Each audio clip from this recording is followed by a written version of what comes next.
Bueno, eso. Bueno, entonces estamos hablando de la tarea, el primer ejercicio que estaba hecho en relación a como pie forzado una foto, ¿no? Una foto bastante inquietante, como estábamos hablando, y que curiosamente es el primer ejercicio que hago en todos los talleres. He mantenido la foto por lo choqueante que es, y tiene que ver un poco con algunos de los aspectos que vamos a trabajar en todos los ejercicios, que tienen que ver con las ligeras o pequeñas incomodidades, ¿sí? Que nos pueden generar ciertas cosas que vamos a hacer. Estas incomodidades no tienen que ver con morbo, como van a ver en el futuro, hay otros ejercicios que traen consigo otro tipo de incomodidades, como por ejemplo, en algún momento les voy a dar para escribir como tarea un relato cuyo argumento yo se los voy a dar, y todos vamos a trabajar en el mismo argumento para ver cómo va variando, etcétera, ¿no? Eso también es muy incómodo, tener que escribir un argumento ajeno. Este tipo de ejercicios de incomodidades son importantes, porque nos ponen en un lugar fuera de nuestra zona de confort y nos dicen cosas sobre nosotros, pero también nos dan elementos nuevos que quizás no hubiéramos podido adquirir por nosotros mismos, ¿no? Entonces, antes de empezar a grabar, Sergio estaba comentando su experiencia con la tarea y justamente había dicho que se había quedado pensando un poco en la imagen y luego el día jueves se había sentado a escribir, ¿sí? ¿Podrías compartir cómo fue esa sesión de escritura? ¿Cuánto te costó al principio? ¿En qué momento sentiste que te concentraste y alcanzaste como un flow de trabajo, etcétera? Te juro que no me acuerdo bien, de hecho lo estaba pensando antes, que siento que se me hizo fácil, pero no me acuerdo bien cuánto me demoré, ni si lo hice en una tanda o en más de una. Sé que hablando de la zona de confort, sé que no era algo, por ejemplo, tenía como una idea que era el FET ingeniero, que al final nunca la pude desarrollar porque no se me cruzó como la broma en el relato y al final me quedó como más dramático de lo que yo intentaba. Al final como que terminó solo el asunto, pero no, o sea, siento que se me dio como natural, pero no me acuerdo si fue en una sentada o dos, o en 2 horas, no estoy seguro. Sé que después lo revisité muchas veces, como lo leía, me gustaba, lo cambiaba, una palabra, pero la primera vez no me acuerdo bien cómo. Vamos a continuar así por partes, ¿sí? ¿Qué le pasó al resto al momento de sentarse a escribir? Antes de estar escribiendo y luego, es decir, vieron la imagen, ¿qué les pasó? Y luego cuando se sentaron a escribir, ¿cómo fue ese proceso? Por favor.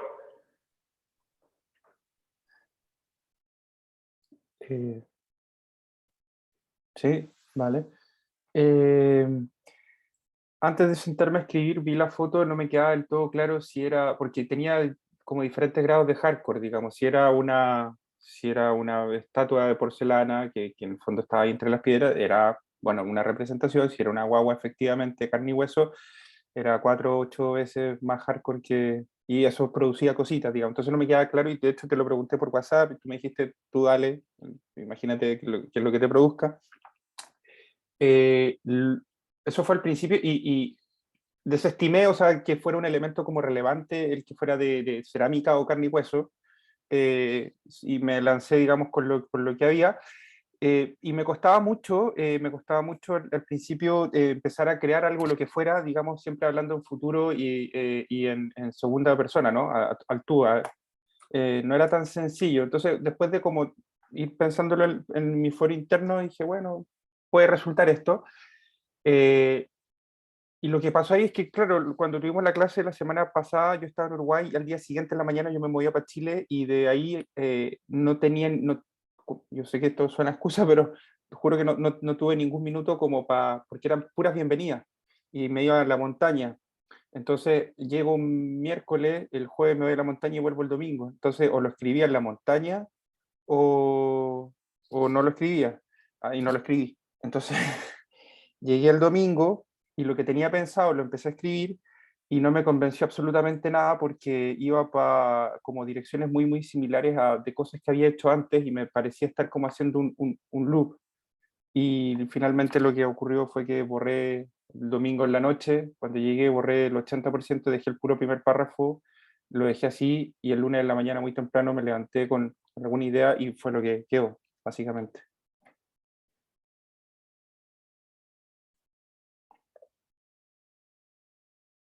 Perdón, estoy en mute. ¿Alguien quisiese comentar, gracias Juanfra, alguien quisiese comentar también ese primer momento de escritura?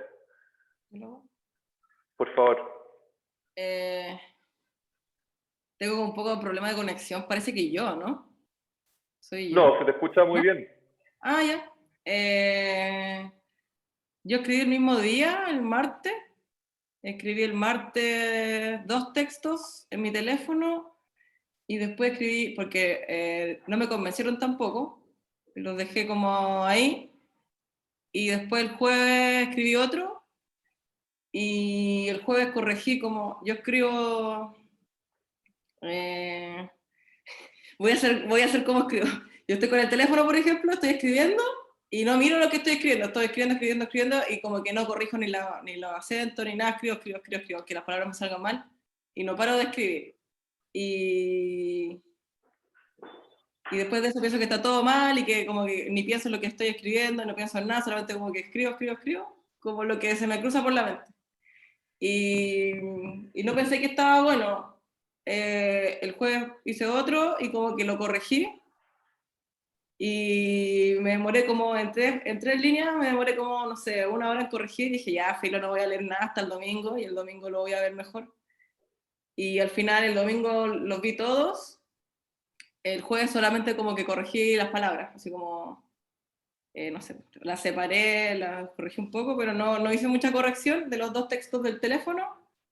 Y el domingo como que dije, oh, ya tengo como 2 textos distintos, ay, si los junto, igual eran como muchas palabras, entonces los puse nomás todos juntos.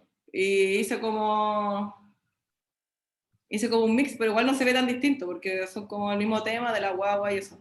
Ahora, yo ya había hecho este ejercicio, creo que en el primer taller, el de la guagua, y también lo que me pasó fue que esa vez no pude escribir nada porque me chocó mucho la imagen. Me acuerdo que lo abrí como a las 4 de la mañana y después como que no pude dormir con la imagen, como que pensaba que cómo manda eso. Y, y después de eso escribí como un texto bien loco, me acuerdo. Y ahora lo que pensé era como, ¿le digo o no le digo que ya lo hice? O hago como que no lo hice porque igual es un trabajo. Hago como que no hice nada, que nunca lo he visto y hago uno nuevo. Chao. O hago la segunda parte. Entonces como por eso estaba como viendo cómo quedaba. Y al final quedó como un texto nuevo, pero igual tiene que ver con el otro. Porque era de una guagua igual. Sí, gracias. No te lo dije a propósito. Resulta que también en el otro módulo hay otra persona que ya lleva antigüedad y su experiencia me parece muy importante porque también me permite ya introducir la idea o el valor de la repetición, quizás en el tiempo. Que uno, quizás la experiencia más común es cuando uno relee, ¿no? ¿Les ha pasado que han releído algo que leyeron, no sé, hace mucho tiempo y después lo releyeron? Cambia la relectura, ¿no? Porque uno también cambia como uno está leyendo, etc. Pasa lo mismo con algunos ejercicios. Yo todos los años, cada cierto tiempo, como que hago los mismos pies forzados. Y son formas de también verse un poco, ¿no? Entender cómo uno está trabajando, cómo uno está pensando. Es casi como preparar los materiales soltando la mano, ¿no? Por ejemplo, si uno, antes de dibujar también, uno tiene que soltar la mano o incluso antes de eso, sacarle punta al lápiz. Y la forma de sacarle punta al lápiz para cierta forma de dibujo es súper compleja y delicada. Entonces, una vez en un video de YouTube veía en un tutorial para afilar un lápiz, que podrían verlo un día y tratar de hacer interesante tutorial. El que lo hacía te lo explicaba muy tranquilamente, te decía yo hago esto todas las mañanas y es una de las primeras formas de medir cuál es como mi estado interno, qué tan nervioso, qué tan tranquilo, qué tan enfocado estoy. A veces la repetición de ciertos ejercicios literarios cortitos antes de sentarse a escribir otra cosa sirve para ver cómo estáis abordando el asunto.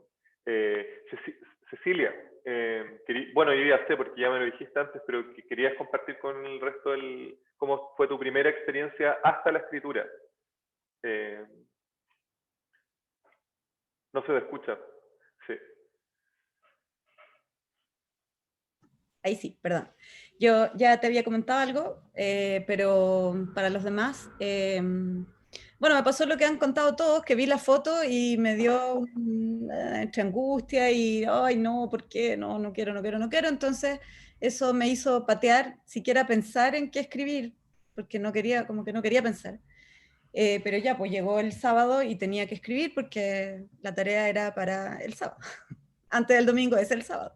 Así que me senté el sábado temprano en la mañana y me obligué porque dije, no saco nada con seguir pateando si no se me va a ocurrir nada, entonces me voy a sentar a escribir. Y me senté a escribir y escribí como 2 horas seguidas. Seguramente me paré al baño, fui a buscar un vaso de agua, pero escribí 2 horas seguidas. Y ahí se me fue ocurriendo algo. Lo primero es que yo creo que lo más difícil es como el hilo, la idea, como la primera idea. Y de ahí, al menos a mí, como que me empiezan a surgir varias ramas, varias líneas y ahí voy eligiendo. Y yo creo que como que lo que me hizo pensar fue que la guagua estaba entre medio de unas rocas, entonces mi mente se le ocurrió las rocas de una playa que conozco, la que yo iba habitualmente, y entonces ahí empecé a pensar en eso. Y empecé a inventar una historia que sucedía en esa playa. Eso. Gracias. Dijiste algo muy interesante que vamos a retomar en probablemente la próxima o la semana subsiguiente, que tiene que ver con irse por las ramas o empezar a pensar posibilidades. Eso es algo que se puede manejar también. Es decir, a veces uno puede elegir descartar ciertas posibilidades que la mente nos da. Y eso, de cierta manera, sirve. O sea, a veces uno puede mantener una especie de norte que no lo tiene totalmente claro, pero puede como a veces descartar alguna de las cosas que la mente te ofrece. Pero ya lo vamos a ver. Bueno, y ahora que dimos la vuelta, la siguiente pregunta, y podemos quizás partir con Sergio de nuevo. Porque mencionaste que lo revisaste muchas veces y luego se lo leíste a tus amigos, ¿no? Y luego lo leíste muchas veces y fue como ya el momento de la edición, diríamos, o de la revisión. Quería saber cómo fue que lo compartiste con tus amigos. ¿Se lo leíste en voz alta? ¿Ellos lo leyeron y luego te comentaron? ¿Y cómo fue tu proceso posterior de autolectura y autoedición, diría? Quería agregar algo que me hizo acordar Cecilia, creo, que me facilitó el trabajo el que fuera la indicación de que fuera en segunda persona y en futuro. Eso creo que me ayudó a encuadrar. Y lo que primero que se ocurrió es ya como una carta, y hacer algo así como una carta, y eso me ayudó bastante. Claro, se lo leí a mi amigo, no se lo leí, ellos lo leyeron. Eh, no me gusta leer yo porque no pronuncio muy bien, como que no tengo buena dicción, entonces no como palabras, no soy muy buen actor, así que prefiero que lo lean ellos. Y dos no lo entendieron, así que lo fui modificando un poco, como que no nos transmitió lo que yo quería transmitir, y entonces agarré un poco lo que me dijeron, de que no quedaba claro alguna cosa, ciertas cuestiones, y, y después un tercero lo entendió, o cachó que se trataba de, no sé, de lo que ocurre en el cuento, y ahí como que ya me quedé más, ya bueno, ya tiene más, además que estaba muy corto en palabras, entonces también le agarré, y de hecho quedé corto en palabras, pero después no lo pude alargar más, así que, y después en realidad volví a leerlo como por placer, ¿no? Porque como que lo estaba pasando bien, entonces no, como que decía, "Ay, ¿cómo era?" Y quería volver a verlo cómo iba, y así. Por eso lo revisitaba tanto. Eso lo hago siempre. Cuando releíste, ¿leíste en voz alta y corregiste puntuación o no necesariamente? Una vez creo que lo leí en voz alta.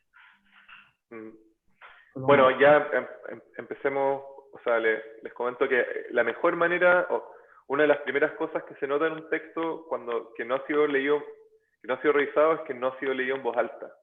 Porque cuando uno lee en voz alta, automáticamente se enfrenta a la posibilidad de que la puntuación esté mal administrada. ¿Sí? Entonces les recomiendo siempre, al final, siempre por lo menos una vez, léalo en voz alta. Eso es importante. Si el texto está muy bien puntuado y conocen a alguien que sabe leer así fluido, pueden dárselo a esa persona. Y Y yo a veces he logrado que algunos textos muy bien puntuados, las personas lo terminen leyendo así, pero preciso, que es algo bastante difícil. ¿Alguien quisiera compartir sobre su proceso de autoedición? ¿Cómo fue eso? ¿Lograron autoeditarse? ¿No pudieron? ¿No alcanzaron? Yo no, es que yo siento que lo voy haciendo de inmediato, porque voy escribiendo un párrafo y lo leo, lo releo, lo vuelvo a leer. Mientras hago eso, estoy igual pensando en lo que viene después, pero voy escribiendo como en cada párrafo me detengo harto. O sea, de hecho, mi texto no es tan largo, pero estuve las 2 horas así pegada escribiendo, por eso, porque lo releo harto. Pero nunca leo en voz alta. Eso que tú dices me llama la atención, o sea, para mí es como un tip nuevo. No sé por qué no lo hago, nunca se me había ocurrido. Solo lo leo muchas veces cada parrafito, pero cuando lo termino, como que le doy una última mirada así rápida para ver como que esté coherente, qué es lo que yo estaba pensando, y me viene así como una ansiedad. No soporto leerlo de nuevo y de nuevo y de nuevo, no puedo. Entonces es como la última leída y ya, listo. Se va y listo, se fue. Y no, me cuesta volver a mirarlo. Sí. Hay, leer en voz alta es como una recomendación general, pero también hay ciertos tipos de textos en donde leer en voz alta quizás no ayuda. ¿Qué quiero decir con esto? Que a diferencia de la oralidad, que las palabras que yo voy diciendo van desapareciendo y ustedes las van recordando, pero tienen un límite que pueden recordar, en el texto uno puede volver una y otra vez. Entonces, en ese sentido, por ejemplo, hay formas de escritura o de ficción que no descansan en la imitación de la oralidad, diríamos, en donde sí es posible escribir frases mucho más largas y mucho más complejas y coordinadas. Esto, por ejemplo, lo explora muy bien un escritor alemán que se llama Thomas Bernhard. Lo hace de una manera muy particular, porque el alemán de por sí, y el alemán en el que él escribe, que es un alemán como anticuado, permite la adición de elementos específicos de la situación que se está escribiendo antes de que llegue el verbo a un nivel alucinante. Es decir, voy a estar dando todas las características posibles o un montón de detalles de las circunstancias antes de terminar con el verbo, y la persona va a estar obligada a escucharte. Y solo al final va a entender qué es lo que está sucediendo, ¿sí? Salvo ese tipo de casos muy específicos, en a lo que me refiero ahora con leer en voz alta es simplemente para revisar la puntuación, ¿sí? Porque, por ejemplo, si hay otra forma de leer en voz alta que tiene que ver con tratar de imitar más el aspecto oral de una escritura. Y esas son cosas distintas. No sé si se entiende la pequeña diferencia, es importante. Ahora me refiero solo a leer en voz alta para revisar puntuación. Después vamos a ver, porque uno de los ejercicios que vamos a hacer en esta primera unidad va a ser escribir un diálogo. Y de hecho va a ser ir a conversar con alguien y encontrar como diálogos reales, etcétera. Entonces ahí vamos a trabajar este otro aspecto, ¿sí?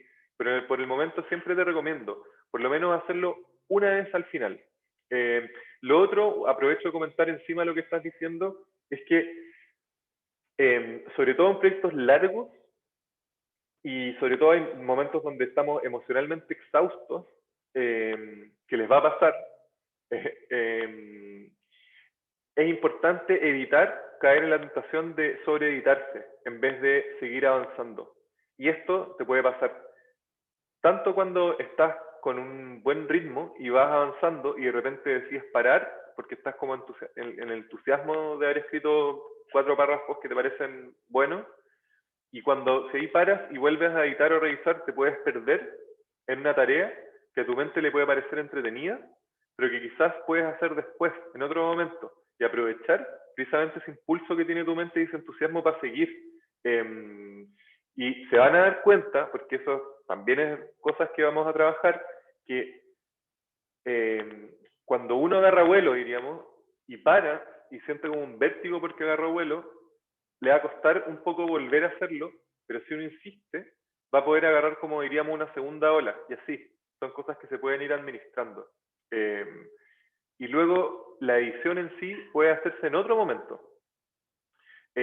Cuando me refiero a edición, no es solamente la puntuación o la forma en cómo están organizadas las frases, sino también, sobre todo, la censura, la autocensura. Y eso es algo como muy importante. Idealmente, yo sé que esto es muy difícil, traten de no censurarse. Esto es cuático, cuesta un montón. Ahí debo decir, porque también la he leído mucho tiempo, Catalina no, a veces puede no censurarse, y eso de cierta manera es algo interesante. Por ejemplo, si yo fuera su editor, yo diría, es mejor esto que alguien que se censura tanto que al final no termina mostrando nada, ¿no? O como escribiendo textos hipercorregidos, ¿no?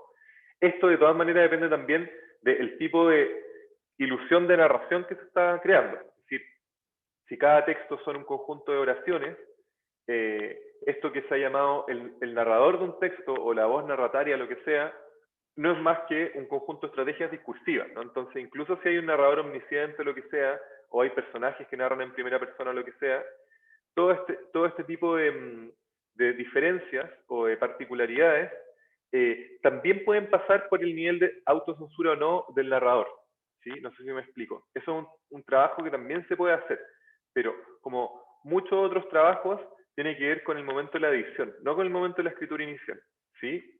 Estos son como comentarios generales en relación a lo que vamos a seguir haciendo hacia el futuro. ¿Habían escrito en futuro antes? ¿Algún texto en tiempo futuro? ¿No? Por favor, ¿sí? Sí, Cata. En mi experiencia, eso de leerle a alguien, por ejemplo, esta vez, o sea, lo intento hacer siempre que se puede, o siempre que hay alguien, intento como no mandar mucho los textos, más leerlos yo, y yo sé que leo mal, yo sé que no sé leer bien, porque hay gente que es seca, pero igual cuando uno lee su texto suena muy distinto cuando te lo lee otro. Entonces, yo lo que hago, por ejemplo, lo estoy leyendo en el computador, a la persona al lado mío, y como que lo voy corrigiendo al mismo tiempo, como que digo, ya, espera un poco, y lo corrijo. Y como que hago eso para... Porque también como que veo a la persona si se aburre o no, porque por ejemplo en este caso era como bien largo, entonces yo estaba como leyendo y dije, pucha, quizás como muy enredado y como que no lo va a entender y como... Quizás como mucho. Entonces, se lo leí para ver si es que era como mucho, no sé cómo decirlo, como mucho, no sé cómo decirlo, pero como que era, y dije, ya, esto parece que a mí me gusta, pero quizás no es como para que lo lea otras personas, pero en realidad como era mi hermana y me conoce, no como, si yo se lo leo a otra persona que no me conoce tanto, van a creer que yo aborté o que no sé qué, ¿cachai? Entonces como que igual se pasa rollo a la gente que no le lee y al final como que a uno lo censuran, es como una, como que ahí también uno dice como, ay, voy a cambiar lo que voy a escribir, porque no se entiende, pero al final es una persona que no lo entiende, no es como todo el mundo. Entonces uno también tiene que saber a quién se lo lee. Por ejemplo, yo, mi pololo antes de juntar todo y editarlo me dijo, ya léemelo, para copuchar. Entonces, entonces como que yo digo, pero no está corregido. Ya, pero igual, así como, entonces yo sé que como que él cree que yo escribo de él, o cree como que yo escribo así como... Entonces, eso, Sí. por ejemplo, yo hay como que me autocensuro, pero en verdad tiene que acostumbrarse tiene que acostumbrarse él, no yo. Entonces, es Así es. como... Sí, de todas maneras, ahí hay que establecer una especie de defensa total sobre la autonomía en la escritura, sobre todo en este nivel, ¿no? En este momento inicial. De todas maneras, por último, ojo igual con leer la gente que te conoce, no solamente porque a veces es interesante leer la gente que no te conoce de nada, porque la gente que te conoce cree que puede suplementar el texto con información adicional. Ese es uno de los principales problemas al momento de entender si un texto está funcionando o no, que es que la gente que te conoce o te rodea, incluso uno mismo, suplementa información en el texto, ¿no? Y ese sería un problema. La idea es querer poder leer solamente la información que está visible en el texto, ¿no? Diríamos la superficie. Porque finalmente eso es lo que se ve, ¿sí? Entonces, volviendo a la pregunta, si habían escrito en futuro antes, ¿alguna especie de comentario sobre, bueno, no todo el mundo mantuvo el tiempo, la instrucción era clara y como que le quitaron el photograph que venga un poco, no todo el mundo mantuvo el tiempo futuro total o constante. Para el futuro, quería comentarles que en general estos ejercicios, los ejercicios que vamos a hacer en esta primera unidad, que están vinculados a los tiempos verbales y otras cosas, traten, sobre todo al principio, de mantener el tiempo verbal o la persona o la instrucción que sea que les dé, traten de mantenerlo lo más fiel posible todo lo que puedan.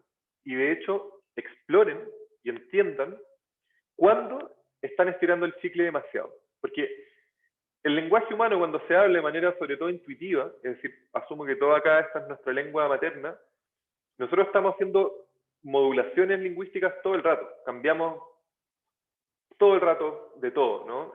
Los tiempos, la persona, el número, los modos, si es tiempos verbales compuestos o simples, etc. Hay un montón de modulaciones que hacemos, ¿sí? Eso lo hacemos de manera más o menos inconsciente o automática. La idea de este ejercicio inicial y de los ejercicios que vamos a hacer ahora y en el futuro es empezar a entrenar y a explorar este tipo de herramientas, ¿sí? Entonces, una de las cosas que le iba a preguntar, pero creo que difícil si no lo hicieron del todo, pero creo que de hecho Cecilia sí lo hizo, es ¿qué sensación les dio la escritura en futuro a segunda persona? ¿Hay algún tipo de posibilidad de comunicación humana en donde la escritura en futuro segunda persona funciona o no? ¿Qué tipo de sensación da de por sí hacer ese tipo de configuración? Futuro segunda persona singular. A mí se me genera la idea todo el rato de una especie de mandato, como estoy ordenándole a la otra persona lo que le va a pasar, o adivinándole el futuro, eso, o dándole una orden, o diciéndole lo que va a pasar. Más que contando una historia, o conversando con alguien, o contando algo que, claro, es una orden. Claro, ahora en unos minutos más, en la segunda parte del taller, vamos a ver la diferencia entre el modo indicativo y el modo imperativo, ¿no? En el imperativo, ahí habría como una orden específica, ¿no? En el modo indicativo, que es como el más común, es decir, andarás, amarás, etc., hay una descripción futura que puede parecer una orden, ¿no? No es lo mismo, pero en estricto rigor puede llegar a ser lo mismo, ¿no? De una forma un poco más relajada o menos autoritaria, diríamos, ¿no? Como una especie de, yo imagino que una especie de capo de la mafia con tanto poder que no tiene que ser duro, sino que puede ser muy tranquilo y sereno, podría, ¿no? Darle órdenes a alguien de esta manera, ¿no? Saldrás, el martes saldrás de tu casa y tomarás el auto, cruzarás la carretera por los riscos, llegarás a la villa de la familia tanto, abrirás la puerta, colocarás el cañón y ejecutarás la orden, ¿no? Eso podría ser, en vez de sale el martes, anda el martes a la casa, no sé, se entiende, ¿no? Se entiende, ¿no? Eso es como algo interesante, una pequeña diferencia que ya quiero instalar, ¿no? Pero sí, como tú dices, Cecilia, de las dos cosas que están más patentes o que son más o menos evidentes es la idea de una orden o la idea de saber el futuro, ¿no? Ambas sumamente inquietantes, ¿no? ¿Por qué son inquietantes? ¿O qué les parece que es lo inquietante o qué tienen en común estos dos aspectos de poder dar una orden o saber el futuro? Dale. No, dale. Es que cuando estabas diciendo tú el martes, tirás, todo eso, creo que fue lo que me pasó también, se me hace muy melancólico, como la idea de que ya sé lo que vas a hacer, no sé, como que el futuro está cerrado, podríamos pensar. Entonces, creo que eso fue lo que un poco animó, porque yo sé que hice mucha trampa, porque de hecho me lo dijeron mis amigos cuando lo leyeron, como, oye, pero acá no hay como dos veces futuro, pues yo, puta, sí, pero igual, claro, anduve buscando terminaciones como conjugaciones verbales y hay unos pasados que hablan de un futuro abierto, como que entonces como que le busqué otra pata porque, no sé, como que quizás me costó entrar en esa cosa que me dio a mí, que era entre, pero que era Cecilia, como que hay algo muy de mandato, al mismo tiempo que muy triste, como el hecho de saber algo del futuro. De hecho, cuando estáis hablando recién, no sé si era solo con el tono que usaste, pero es como una carta de alguien que lo patearon, y es como, ya te conozco tu rutina, por ejemplo, y sé que y después, pero yo no voy a estar ahí, por ejemplo, una cosa así, ¿no? Mm.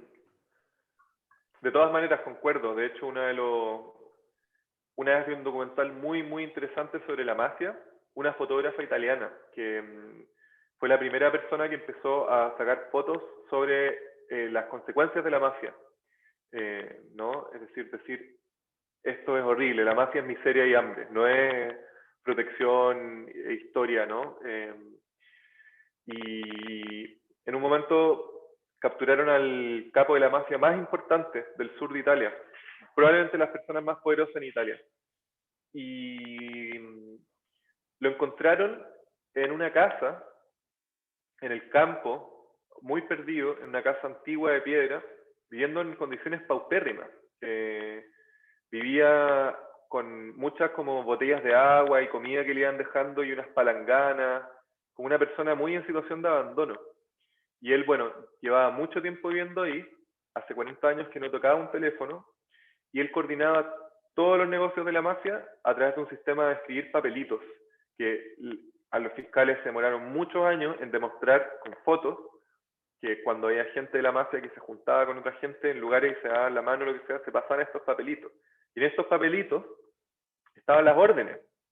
Entonces, lo interesante y lo que me dio a pensar mucho es lo interesante del poder, el poder como una adicción, ¿no? Y como toda adicción que te destruye, ¿no? La fantasía que se nos ha proyectado de la mafia, sobre todo desde el punto de vista en Colombia, es que los capos viven una vida de lujo, ¿no?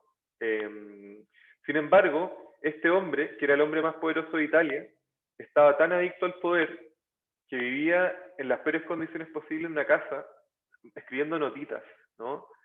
Y, y en base a eso, precisamente, mucho tiempo que he estado pensando cómo escribir este cuento, o, ¿no? De este hombre que al principio nos damos cuenta, al final nos damos cuenta que es el rey de la mafia, pero al principio no sabemos, solo leemos estas notitas que escribe, y me da la misma sensación, que eran notas tranquilas, como un poco en este tono que estaba leyendo, pero también muy tristes, muy melancólicas, como si de cierta manera supiese que el juego que está jugando es un juego que está condenado a perder, ¿no? Porque es un juego que va a jugar el resto de su vida.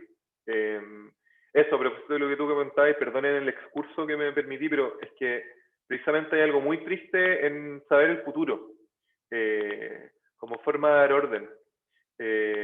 Sí, pero Juan Fray ha levantado la mano también. Sí, que me pasaba que, claro, yo sé que en estricto rigor evidentemente no es una especie de narrador omnisciente, pero me pasa que el único formato en el que puedo, no el único, pero el más fácil, quizá el más sencillo, es dar esas especies de órdenes. Esas especies de órdenes es como en el fondo ir configurando lo que la otra persona va a ir haciendo, le va a ir ocurriendo, etcétera. Entonces yo como que me planteaba cómo hago para que esta cuestión sea un poco más horizontal y que esta otra persona me pueda ir diciendo algo de alguna manera, me puede ir replicando, implica que yo le tengo que dar voz, como diciéndole, no me vas a, te va a pasar, que no sé qué, o me dirás que no sé cuánto, pero eso también implicaba tener como una idea muy precisa o de lo que se quería hacer o para dónde iba, y no caer en una cuestión muy extensa tampoco. Entonces, como que en ese ejercicio, como ejercicio, hacer eso lo vi al final de cuando ya estaba terminando el asunto y no me dio tiempo, bueno, por lo que les contaba, de quizás como retocar o hacerlo más horizontal. Me pasó quizás en un párrafo o dos, quizás con Cueva. Dije, acá le puedo quizás dar voz sin que esto suene como vas a hacer tanto, va a ocurrir tanto y que sea como así muy, no sé si categórico, pero sabiendo lo que va a ocurrir. Entonces era como un tono, o sea, finalmente la segunda persona singular en futuro era un tono muy poco amigable para entablar una especie de simetría o diálogo de la persona conmigo. Es siempre yo diciéndole a la otra persona, pero claro, existe, o sea, como que existe esa chance de que exista como una especie de feedback de la persona a la que yo le estoy diciendo su futuro, pero hay que como procesarla más, o sea, eso me di cuenta al final, digamos. Absolutamente. De hecho, hay algo muy interesante que es que es una forma de segunda persona plural que utiliza de una manera magistral un escritor que, bueno, esta novela me gusta mucho, se llama Bagual, que la escribió Felipe Becerra, está por Editorial Sangría, creo que salió el 2013. Esa novela es alucinante, se trata de un matrimonio que en los años 80 el marido es carabinero y lo asignan a cuidar un puesto en la frontera o en el desierto, en el norte, y se van. Y la mujer del carabinero había sido estudiante de medicina y ella estaba muy deprimida. A lo largo de la novela, mientras ellos se van relacionando con la gente del pueblo, nos vamos dando cuenta que la mujer tuvo un evento muy traumático en una fiesta en la Facultad de Anatomía, donde en un momento se volvieron locos y empezaron como a tirarse parte de cuerpo, y que ese evento traumático básicamente le gatilló la locura, ¿no? ¿Cómo se representa la locura? A través de un personaje plural bellísimo, que me recuerda un poco, podría estar perfectamente en teatro japonés, como una especie de personaje plural, como una divinidad que hace de prólogo antes de entrar a una historia de mortales, o en una tragedia griega, que son dos niñitos que aparecen en la vida de la mujer cuando la mujer enloquece y que nos cuentan a nosotros lectores un poco la vida de esta mujer y lo que va pasando, pero a veces vuelven y lo comentan, ¿no? En una especie de segunda persona plural, donde le hablan, le hablan, por ejemplo, a todos los personajes, dicen, ustedes se están volviendo así, o ustedes no sé qué, ¿no? Y luego pasa a una primera persona plural, en donde dicen, nosotros les vamos a contar amigos, ¿no? Que sería ya como una primera persona plural apelando a otro plural, ¿no? Sería como algo muy, muy curioso. Todos estos intercambios y exploraciones de esa novela están muy bien logradas, porque permiten darnos un ángulo para tratar la locura de una manera distinta. Eso les quería comentar.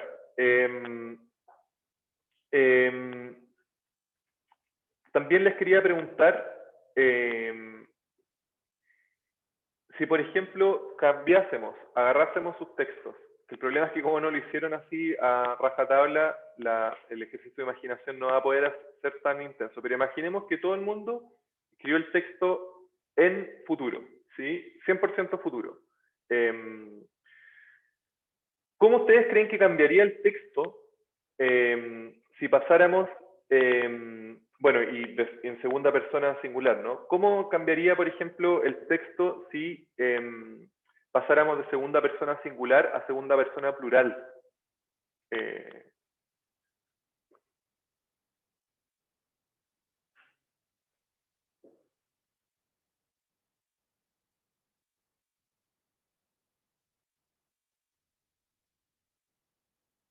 En mi caso, como que no le pega. La historia no resulta. ¿Por qué no resulta?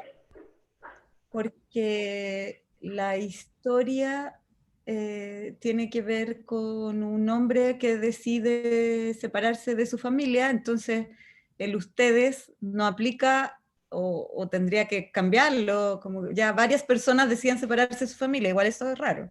Podrían ser un par de hermanos, a lo mejor se podría, pero habría que ajustarlo, pues no sería tan fácil como cambiar el tú por el ustedes, ¿no? Claro.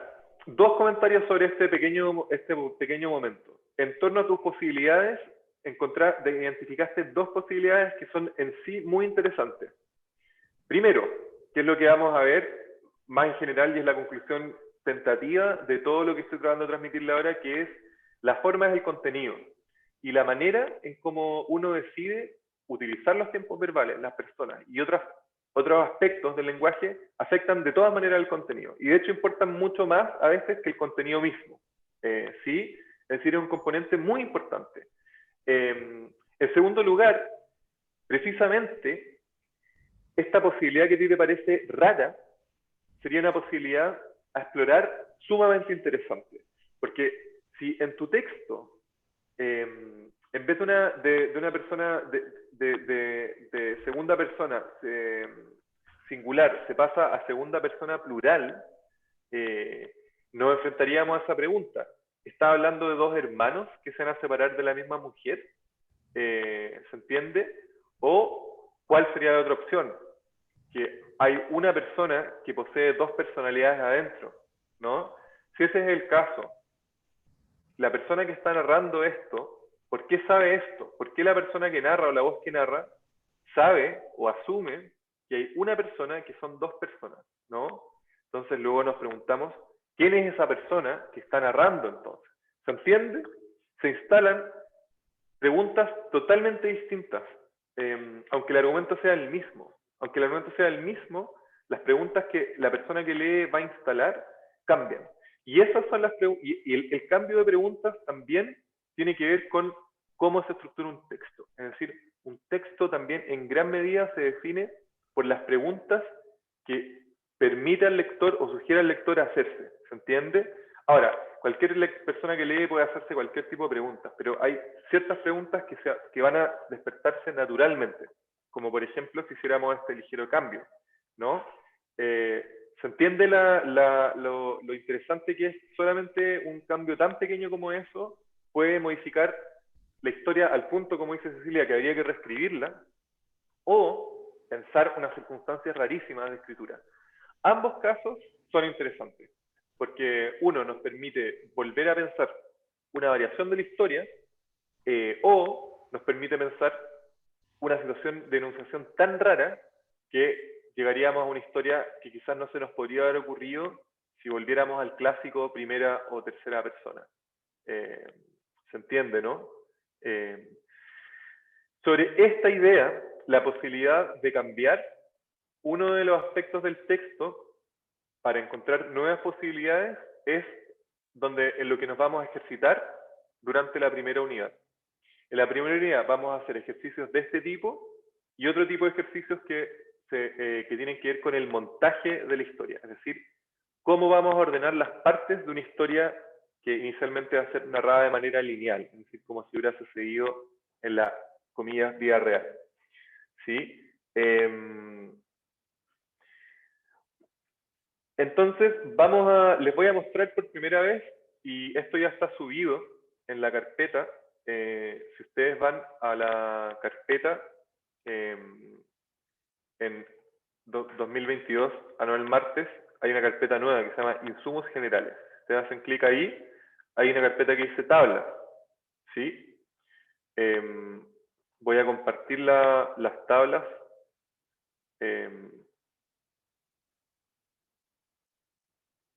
Aquí está el desktop 1. Bueno, ahí ustedes pueden ver, hay una tabla que se llama tiempos verbales y otra que se llama persona número.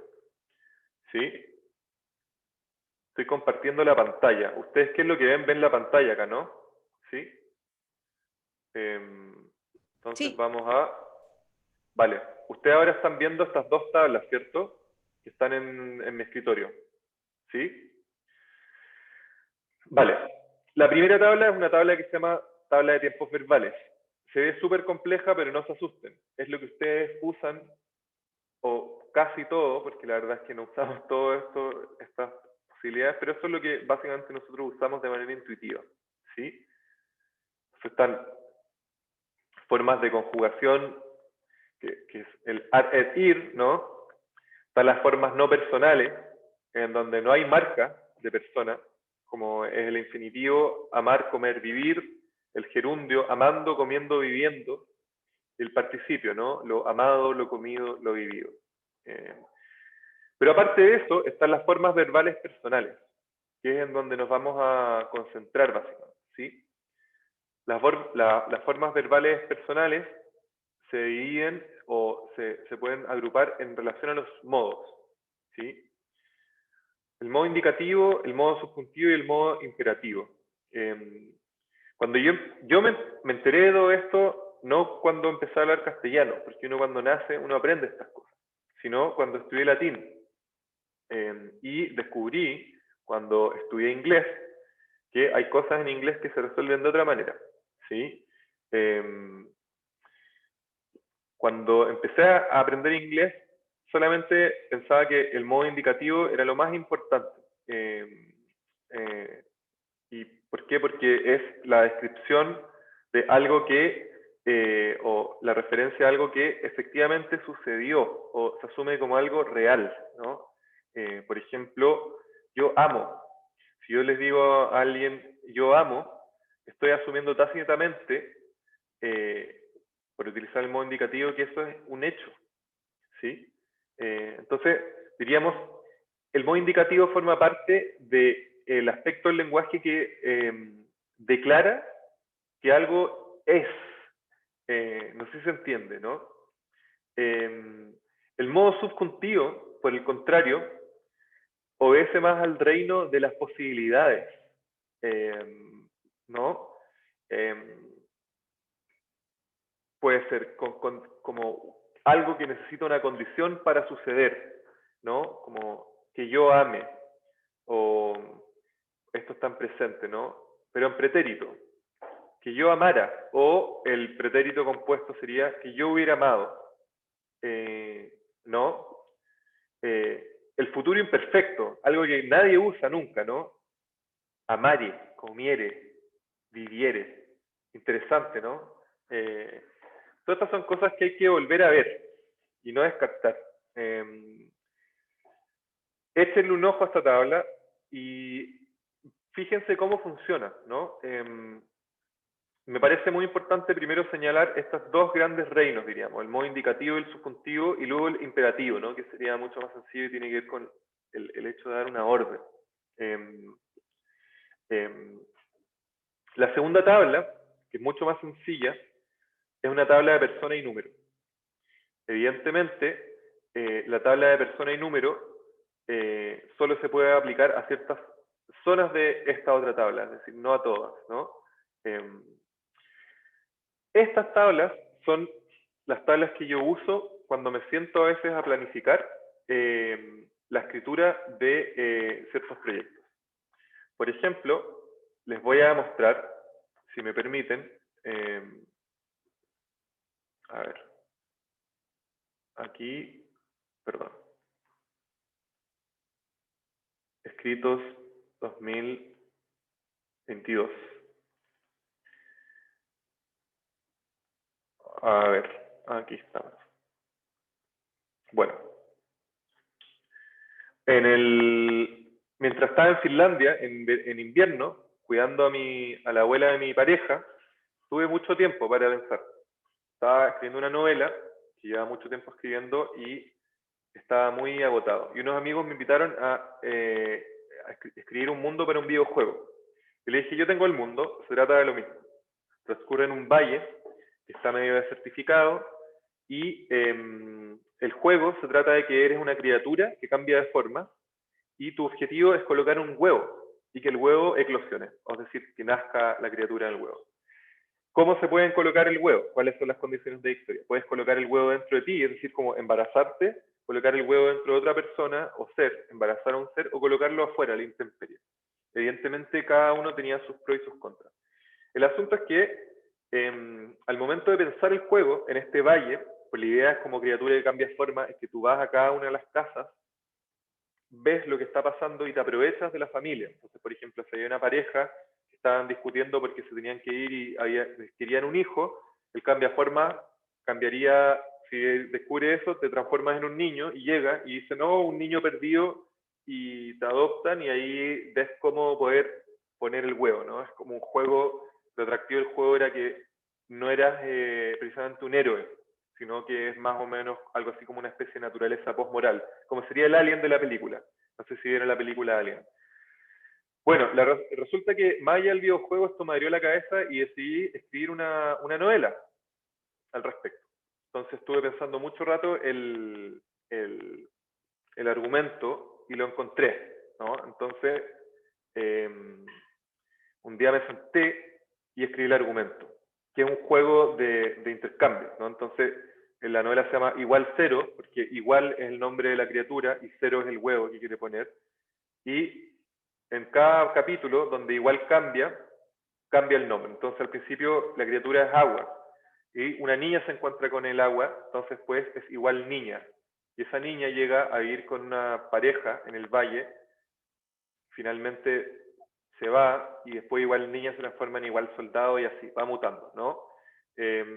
La novela es una novela de transformaciones, donde el personaje igual niña nunca habla, o sea, el personaje del cambiaformas no habla, todos alrededor hablan y la idea es que el personaje pasa y deja la cagada, perdónenme la expresión, deja la cagada en el valle, es decir, cambia todo y lo trastorna.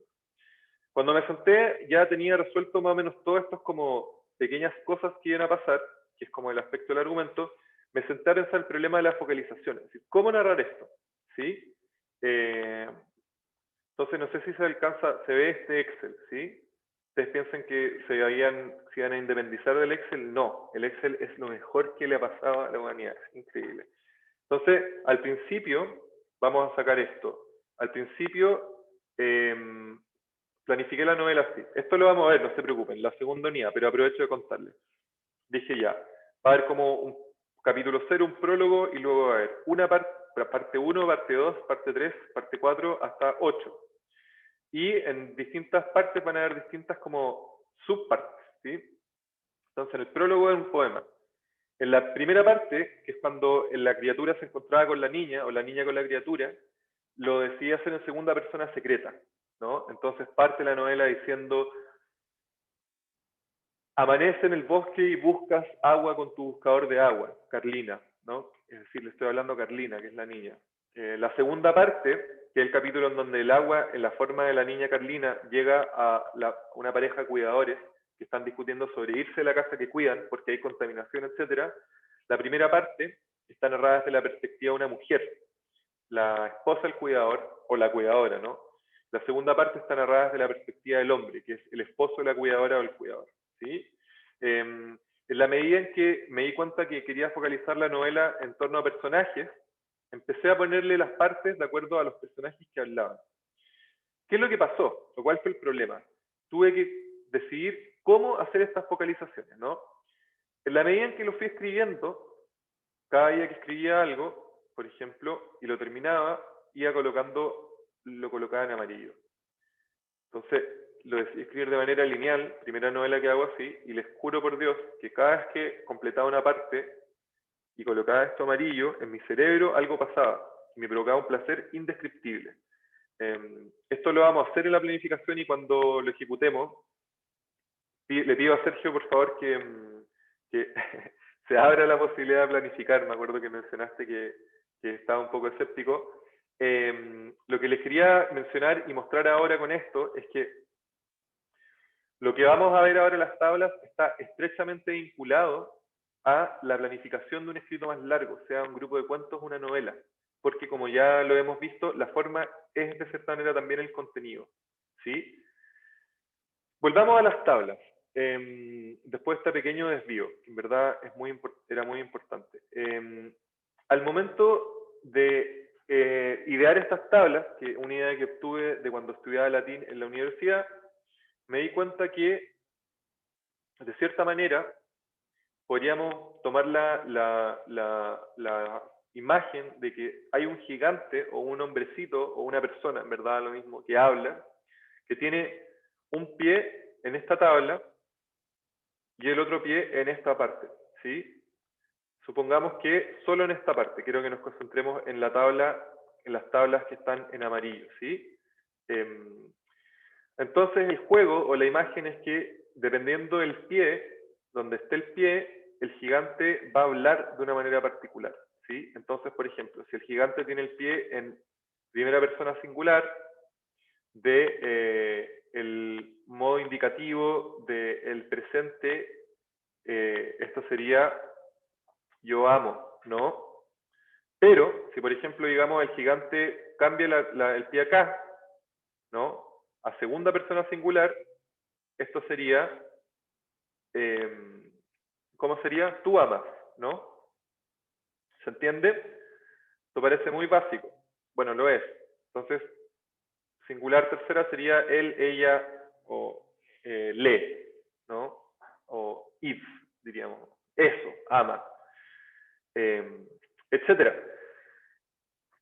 ¿Qué es lo que sucede? Esta idea muy básica de tener como, o pensar como que hay un gigante o una entidad que tiene una pierna en cada una, un pie en cada una de estas celdas, les va a permitir, y esto es lo que vamos a hacer ahora, hacer ejercicios que yo llamo de modulación. ¿Qué son los ejercicios de modulación? Los ejercicios de modulación son ejercicios en donde uno afina, mediante la repetición y la variación, su intuición al momento de elegir cómo escribir y por qué. La forma que tenemos de escribir en relación a los tiempos verbales y al persona y número, ¿sí? Esto al principio se tiene que hacer de manera explícita. En la medida en que nosotros repetimos estos ejercicios y desarrollamos y exploramos otras zonas, lo vamos a poder terminar haciendo de manera intuitiva. Estas, en el fondo, son formas de ejercitar la intuición, ¿sí? ¿Por qué es importante hacer esto? Porque como ya se han dado cuenta, es importante explorar todas las posibilidades que nos ofrece el castellano. Y en la medida en que lo hacemos, vamos a poder darnos cuenta de nuevas formas de narración. ¿Quiere decir que nunca más vamos a narrar en primera persona singular o en tercera persona singular? No, para nada. Pero, al momento de explorar otras posibilidades, cuando volvamos a narrar de las maneras más tradicionales, nos vamos a dar cuenta también por qué son tradicionales y cuáles son sus ventajas en sí, ¿sí? Entonces, esta primera parte, que era una exposición inicial de las tablas, es una invitación a que se interioricen con las tablas y es una forma también de introducirles algo que vamos a estar trabajando durante toda la primera unidad, ¿sí? ¿Por qué o cómo funcionan los ejercicios de modulación? Si, por ejemplo, yo ahora les dijera, sobre todo en el caso del texto de Cecilia, que lo hizo bastante de manera más metódica, pero supongamos que todo el mundo lo hizo así, trató de estirar el chicle con el tiempo futuro y lo que sea, y les digo lo que ya hablamos, ¿no? Cambiemos de singular a plural el texto. ¿Cómo cambiaría eso? Ustedes podrían sentarse y pensarlo, teóricamente. Inicialmente, lo que también hay que hacer es sentarse y reescribirlo. Y cuando me refiero a reescribirlo, no me refiero simplemente a rápidamente cambiar de singular a plural y listo. No es una transcripción mecánica. Primero, sentarse y pensar o imaginar sin tocar nada del texto, teniendo el texto en la mente, ¿cómo cambiaría? ¿No? Una predicción. Luego hacerlo y ver si la predicción coincide con lo que van descubriendo cuando lo hacen, ¿sí? En el momento en que terminan de hacer ese ejercicio, ahí por primera vez hicieron lo que se llama una modulación, ¿sí? La modulación en ese sentido es una variación consciente, inicialmente hecha a propósito, pero en la medida en que hagan 10 variaciones, 20 variaciones, 30 variaciones, no se preocupen, no vamos a hacer 30 variaciones, van a entrenar tanto su criterio que van a dejar de necesitar de hacerlas y van a poder empezar a imaginarlas. Y esto es donde se encuentra como el meollo del asunto. Uno de los presupuestos del taller es que al momento de sentarse a pensar y a planificar su proyecto de tiro largo, antes de lanzarte a escribir así a la guerrillera, agarrando y diciendo primera persona singular del presente continuo o lo que sea, van a tener que hacer experimentaciones, ¿sí? Para ver quizás qué cosas funcionan y qué cosas no funcionan. Estas experimentaciones, es decir, tratar de tomar la mayor cantidad de decisiones posibles antes de lanzarse a escribir los cuentos o la novela o lo que quieran escribir, son fundamentales y les van a permitir entender mejor no solamente el contenido que quieren tratar, sino la forma que va a adquirir ese contenido. Y esa forma es crucial. Y créanme que es mejor pensar inmediatamente esas posibilidades de forma antes de darse cuenta que querían otra forma cuando ya tienen un manuscrito de 200 páginas, ¿sí? Esa es la invitación y de eso se trata estas formas de experimentación que vamos a realizar durante la primera unidad. Eso sería. por el momento. Ahora me callo y quería preguntarles, dudas, inquietudes, comentarios, ¿quedó claro la idea o la propuesta inicial? ¿No quedó claro? ¿Hay algo que les gustaría compartir o en lo que habría que profundizar?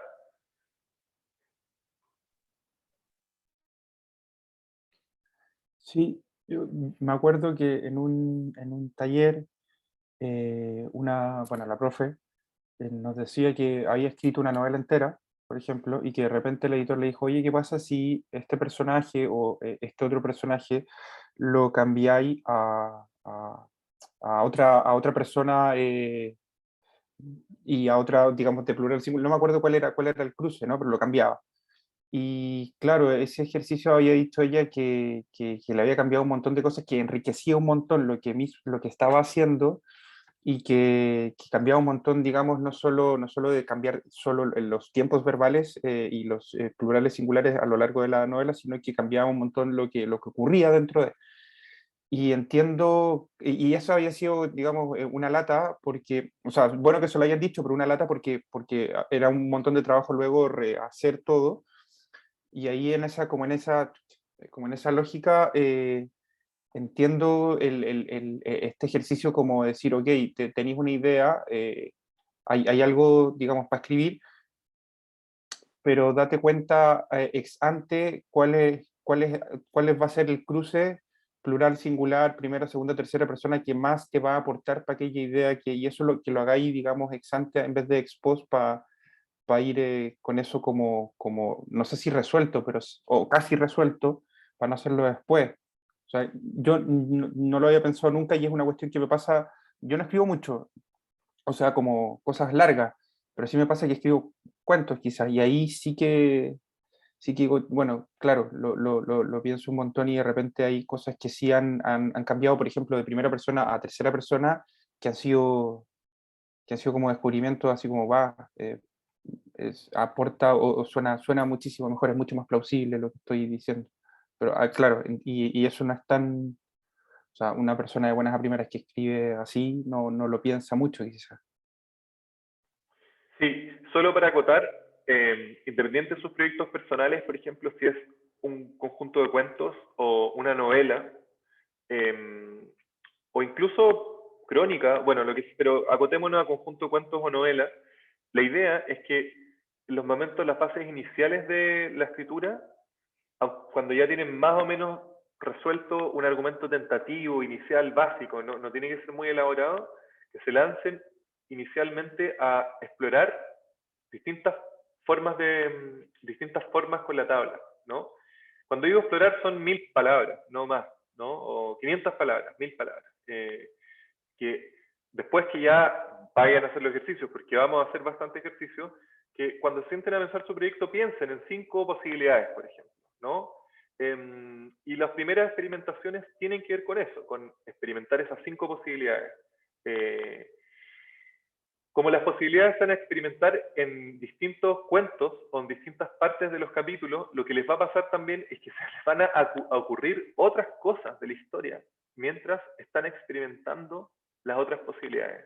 Y esto, lo poderoso que es esto, es así, es increíble. O sea, no es solamente mucho más eficiente, porque acá no se trata de eficiencia, ¿cierto? No es una línea de producción de autos, ¿no?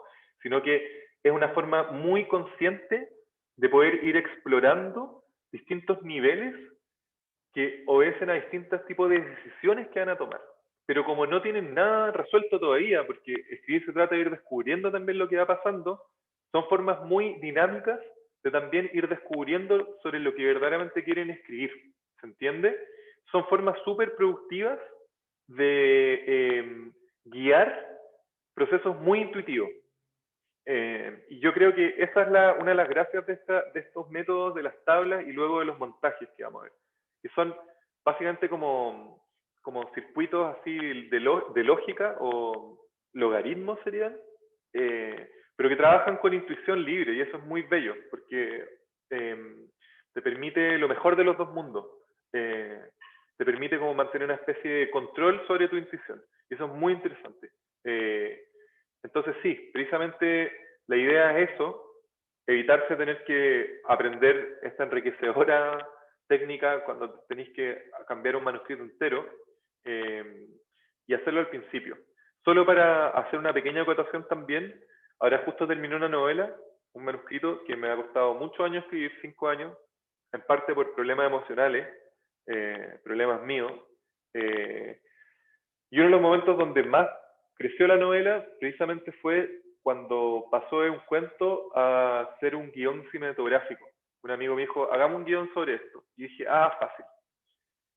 Me senté, el cuento estaba narrado en primera persona, en presente continuo, singular, primera persona singular. Cuando me di cuenta que en el guión cinematográfico se describían cosas que se ven de afuera, y que a menos que introdujera un monólogo interior, cosa que en el cine puede ser, pero todo el rato es fome, toda la situación interna del personaje se tenía que ver desde afuera, se me abrió la cabeza y vi en la historia desde afuera del hombre. Y decidí introducir otros personajes que fueran capaces de interactuar con el hombre para que pudiéramos saber qué le estaba pasando al hombre. Al final el guión no fructificó, pero me cambió totalmente la aproximación a la novela. Desarrollé eso hasta que llegué a un momento estanco. ¿Cómo salió ese momento estanco? Cuando trabajé la idea del videojuego, porque me obligó a ver lo que sucedía no solo en esa casa, sino en todo el valle, ¿sí? Y eso, solo eso, me sacó totalmente de la novela, y cuando volví a escribir la novela, volví con otra mirada, ¿no? Entonces también estos ejercicios de modulación, inicialmente, no solamente se pueden trabajar en torno a estas tablas y luego al montaje de la historia, que es algo que vamos a ver, sino también a los formatos. Y eso ya a mí me parece lo más bonito del mundo, porque lo que les estoy diciendo ahora es que ustedes podrían escribir en cualquier formato. No hay un formato que los limite en ese sentido. Si nos remitimos solamente a contar historias, el día de mañana ustedes podrían decir cómo sentarse a escribir un guión cinematográfico y podrían hacerlo perfectamente. Igual que si quisieran escribir cuentos o novelas, lo que sea que quieran escribir, ¿no? Porque tendrían que simplemente descubrir cuáles son las condiciones específicas de ese formato. Pero, incluso, si en algún momento quieren escribir cuentos y les está costando, traten de cambiar el formato y vean cómo se les abre la cabeza un poco. Eso también les va a servir para volver a lo que están haciendo, ¿no? Entonces, en una especie de gran resumen abstracto general, la idea de las modulaciones es generar variaciones conscientes en donde se modifican las condiciones de escritura para poder hacer una reflexión sobre eso y ejercitar la intuición, ¿sí? Para que el día de mañana, una vez que se repite esto, como cuando uno va al gimnasio, uno puede tomar decisiones de manera mucho más consciente, ¿sí? Y uno dice, nada, voy a escribir este cuento de esta manera porque creo que esto me parece interesante o esto quiero explorar. Aún más, en el futuro, cuando se les acaben los argumentos o las ideas, pueden empezar a escribir un cuento pensando en las condiciones de escritura del cuento, sin tener idea del contenido, ¿sí?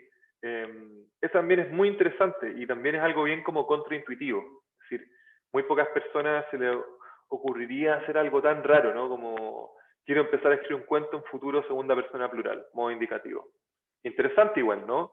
Se plantea como una especie de situación existencial humana general, desde donde se puede rellenar con contenido específico, ¿no? Pueden usar una foto para eso. Y ahí la foto puede gatillar otras cosas. En el caso de Cecilia, su recuerdo en la playa. En el caso de Cata, toda una sucesión de escenas delirantes en distintos lugares, ¿no?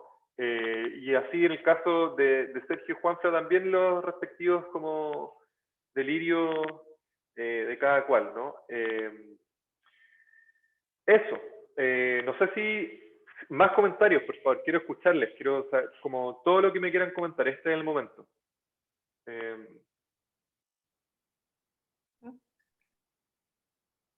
Sí, por favor.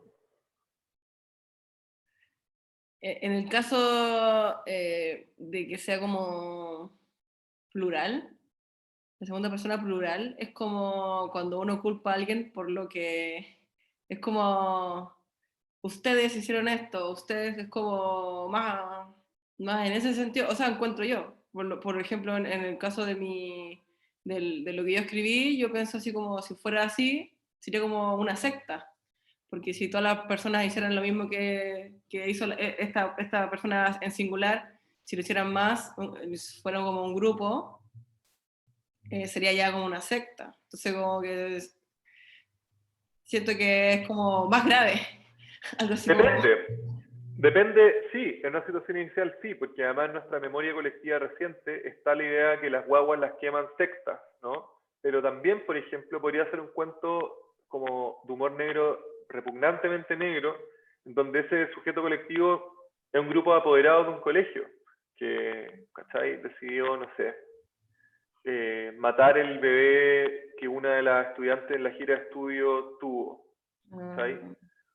Se me acaba de ocurrir esa idea, solo por las condiciones del plural, ¿sabes? Entonces sí, puede ser lo de la secta. Pero por ejemplo, en el momento en que decís, claro, ¿por qué pensé lo de la secta? Por levantar a la luz, decís, ¿qué otras situaciones hay un sujeto colectivo que puede hacer algo así, ¿no? Se me ocurrió esto, pero se puede ocurrir cualquier otra cosa, ¿no? Podría ser cualquier cosa, podría ser que alguien le esté hablando a un grupo de perros, ¿no? Un plural animal, ¿no? O podría ser, y esto es lo muy interesante de la segunda persona, que también podría ser alguien hablándose a sí mismo. Podría ser alguien hablándose a sí mismo en plural, que ya es una locura, ¿no? Como algo así como una personalidad enfrentando al resto de las personalidades a las que a cual esta personalidad acusa de haber hecho lo que dice que hizo. ¿Se entiende como en la división interna? Muy interesante también, ¿no? Entonces, exactamente, lo que tú planteas es precisamente eso. Ya sobre las condiciones básicas, sobre este pie forzado y este cuento, se te ocurrió eso, por ejemplo. Podrían ser muchas otras cosas. Lo importante es que, bueno, esto lo vamos a tratar de ir desarrollando en los ejercicios. Lo importante es que se queden con esta como idea general de como el infinito potencial que tiene este trabajo con las tablas, que en verdad es gigante. Eso.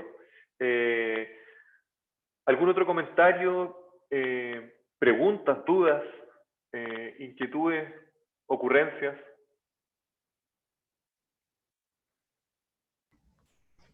Yo quiero decir que me parece un ejercicio súper interesante que nunca se me había ocurrido, esto de jugar con las tablas, porque en este rato se me han ocurrido un montón de posibles derivadas de mi propia historia, del cuento que escribí.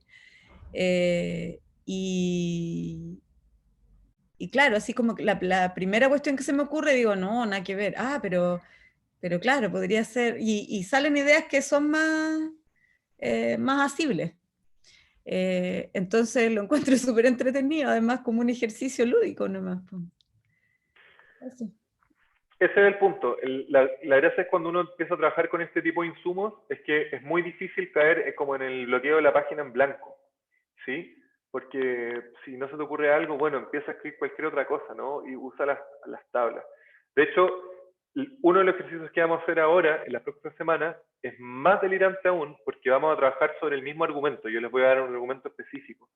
Y eso, luego, ver como las micro variaciones posibles de un mismo argumento, nos va a mostrar que las combinaciones para narrar son infinitas y que en el fondo no existe, yo no creo que exista el plagio, a menos que sea exactamente lo mismo, ¿no? Pero como que alguien acuse a otra persona como, oye, esta persona me copió el argumento de una novela, es como, puta, ok, pero la ejecución del argumento, si no es igual, no es una copia. Bueno, ahí tú eres abogada, podríamos, pero tú eres abogada de impuestos, no pero claro, sería una discusión interesante, ¿no? Como, ¿es plagio la ejecución distinta de un argumento idéntico? Yo creo que no. Eh, yo creo que pensar que no también nos cambia la relación que tenemos con las ideas que tenemos, que es algo súper importante. Y nos pasa, nos hace como pasar de ser bastante como Diógenes, en el sentido del mal de Diógenes, con lo que hacemos, ser miserables y atesorar como una idea toda cagona que pensamos que se nos ocurrió a nosotros y que es lo mejor del mundo, pasar a otro como nivel de producción de ideas, que es mucho más, como tú dices, dinámico y lúdico. Ahora, esa como dinamismo y ludicidad puede llegar en un momento a dar un vértigo, porque pasa lo contrario al bloqueo en la página en blanco, que es como enfrentarse a las infinitas posibilidades, y eso también puede ser terrible, ¿no? Por eso también es importante a veces empezar a trabajar con pies forzados. Por ejemplo, a veces cuando estoy muy enfrentado a esta idea como, oh, puedo escribir lo que sea, le pregunto a alguien como, oye, cuéntame algo que te pasó, o dame lo que sea, una excusa para agarrar algo y empezar, y funciona mucho. A veces los pies forzados y las limitaciones son potenciadores más que otra cosa. Bien lo saben las religiones, que usan los rituales, son básicamente como formas muy elaboradas de potenciarse, creo yo. Por eso, bueno, las supersticiones también, etc. Bueno, más comentarios, preguntas. ¿No están entusiasmados? Yo estoy muy entusiasmado, es increíble. ¿No les parece? A mí me parece potente. Además creo que después de todos los talleres esta es como la mejor exposición que he hecho sobre las tablas. Así que me siento como un evangélico que hizo su tarea bien. Sí. Bueno, si no hay más comentarios, vamos a tomarnos un pequeño break. Llevamos 1 hora 20, así que probablemente vamos a tomarnos un break de 5 minutos, o si quieren 10 minutos, está bien también, ¿no? Ya, tomamos un break de 10 minutos, está bien, lo merecemos. Y luego vamos a hacer una pequeña actividad en pareja y vamos a establecer las tareas que vamos a hacer en la semana, ¿sí? Entonces, atento, yo le voy a avisar por el micrófono, pero ya partió el tiempo, ¿sí? Ok. Bueno, volvemos. Gracias, Juanfra, por tu puntualidad olímpica. Esta vez sí. ¿Qué tal? ¿Qué tal, Cecilia? Bueno, nada, supongo que descansaron un poco, aprovechamos esperamos que el resto se conecte. ¿Procesaron un poco en estos 10 minutos lo que vimos de las tablas?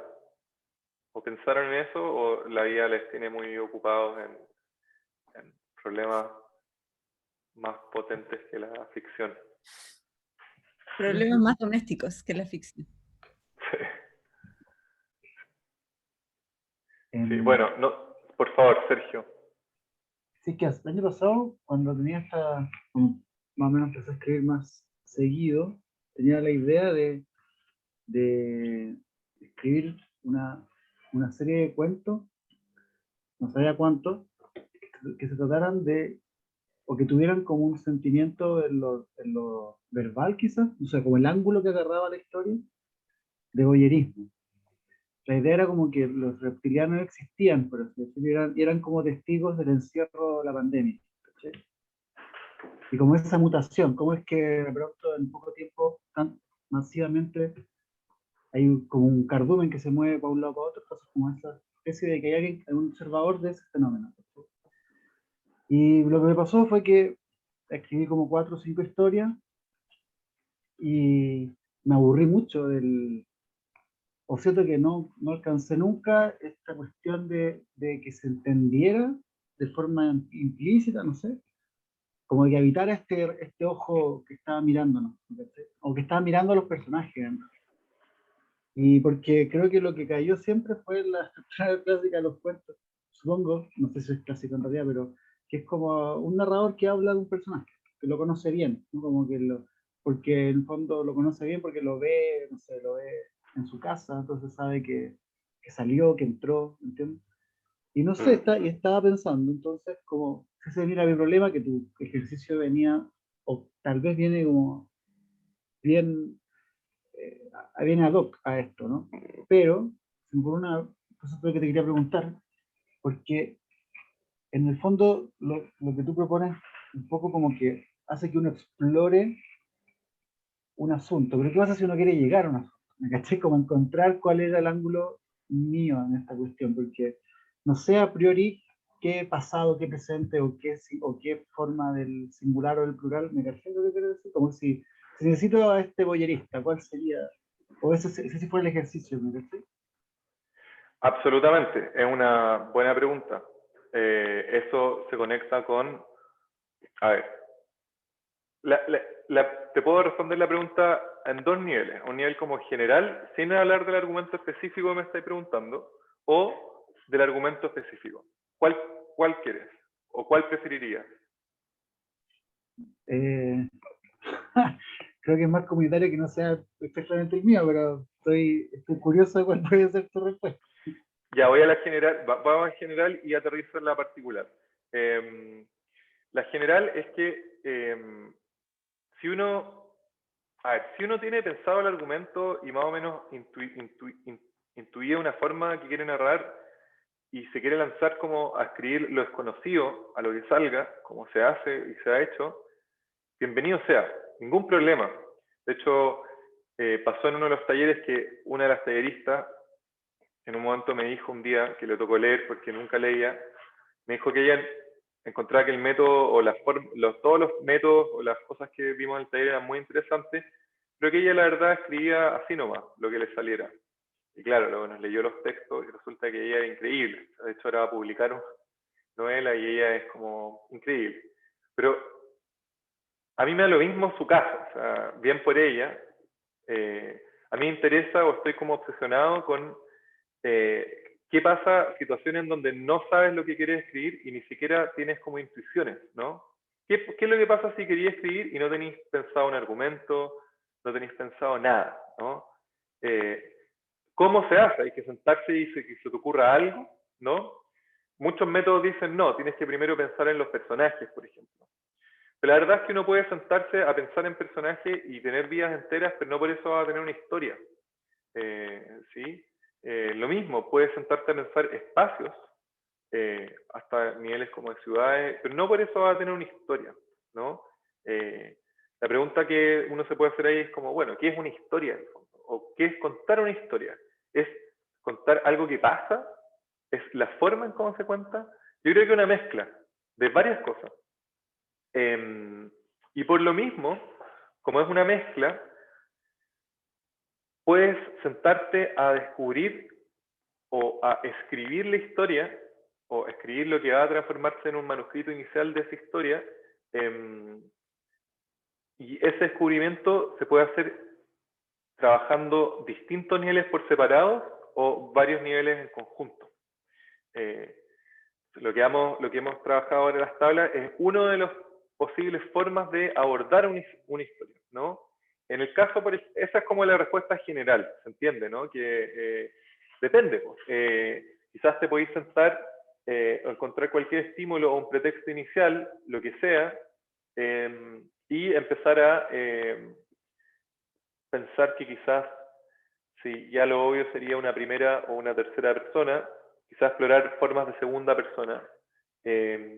Y si lo obvio sería formas de presente y pasado, explorar futuro, pues, para descartar. Luego, dentro de las formas de presente y pasado, ¿por qué convendría o cuándo convendría escribir en presente y en pasado, ¿no? Y ahí te vas a topar automáticamente con la otra pregunta, que es ¿cómo se monta una historia? Vamos a montar la historia de manera lineal, es decir, desde el comienzo hacia el final, como hubiera pasado en la vida real, o va a haber un montaje que tiene otra forma de estructura, ¿no?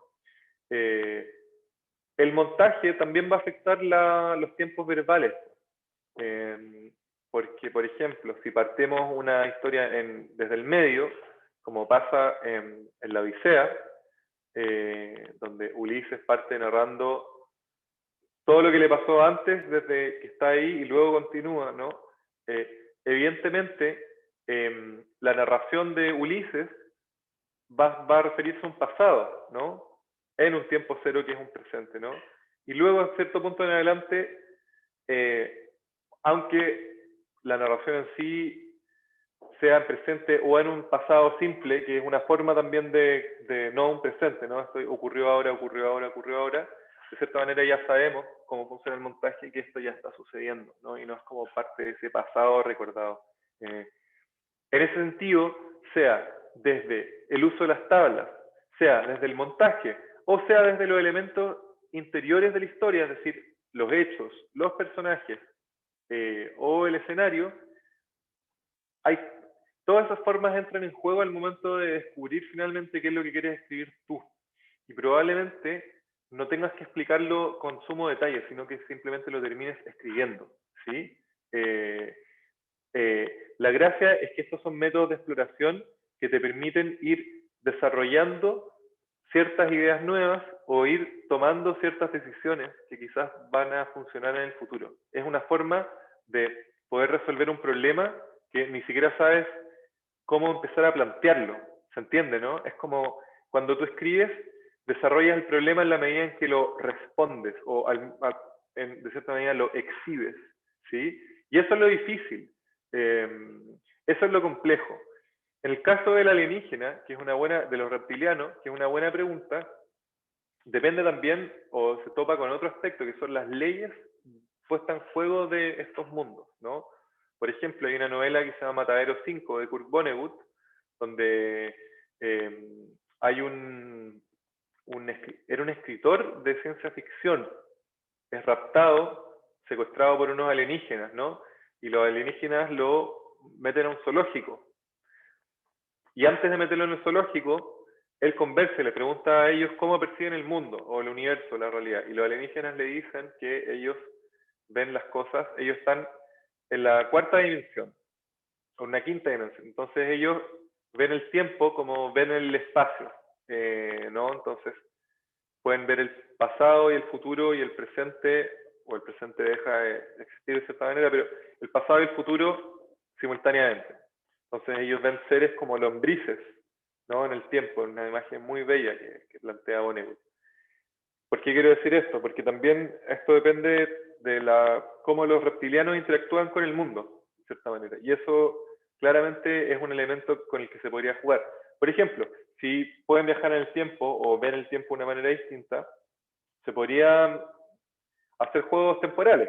Entonces, por ejemplo, narrar los mismos hechos desde distintos puntos de vista, reptilianos, por ejemplo, dos reptilianos, y un ser humano, por ejemplo.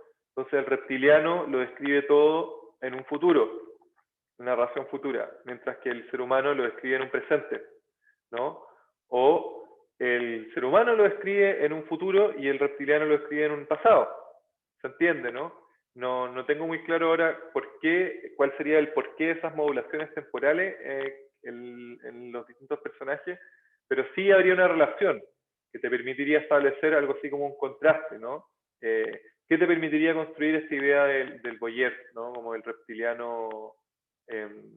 Otra idea sería, por ejemplo, cambiar la focalización y hacer, por ejemplo, tratar a los seres humanos todos como un enjambre. Entonces, los tratas como una especie de, pueden ser de distinta manera, puede ser una unidad, que al final te das cuenta que una unidad es un grupo de personas, o puede ser simplemente tratarlos como un plural, ¿no? Entonces, por ejemplo, podría ser una segunda persona plural, como qué delicados se ven, qué frágiles se ven desde acá cuando se acumulan y tratan de entrar y se aplastan a la entrada el totus, lo que sea, para ir a buscar pedazos de papel confort para limpiarse el poto. Esto podría ser algo visto como, ¿no?, a ojo de dron, diríamos. Lo que sea. Luego hay otro dilema, el dilema de el alienígena. ¿Cómo narras cosas humanas desde el punto de vista alienígena, ¿no? Que también es muy interesante y es un ejercicio tan parecido como al cómo narras algo ya estando muerto, ¿no? ¿Cambian las cosas si ya estás muerto o no? ¿Cambia la narración de algo si eres un alienígena o no? Podemos ver ejercicios al respecto. Hay ejercicios que se hacen basados en las descripciones de los cronistas que llegaron a América, la descripción de la naturaleza, ¿no? ¿Cómo cambian las cosas si son descritas y acompañadas por una foto o un dibujo o no? ¿Sí? Estas son algunas como respuestas tentativas a tu pregunta, que es una pregunta bastante amplia, pero creo que es interesante porque abre un poco las preguntas la multiplicidad de preguntas que se pueden hacer.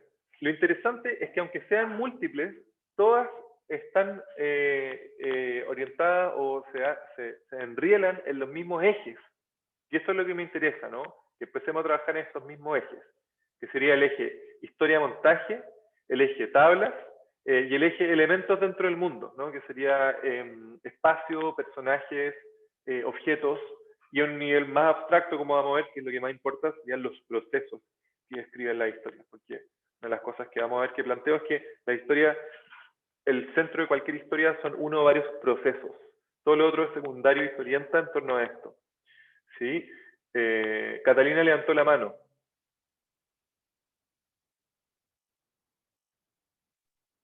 No, es que como que falló la conexión, entonces hubo una parte que no escuché, pero creo que la dijiste de nuevo. Sí. Si no, de todas maneras no te preocupes, porque esta clase está grabada. Te puedo dar las coordenadas exactas. Pero no, lo que estaba diciendo es que escribir una historia que no sabemos de qué se trata es muy difícil.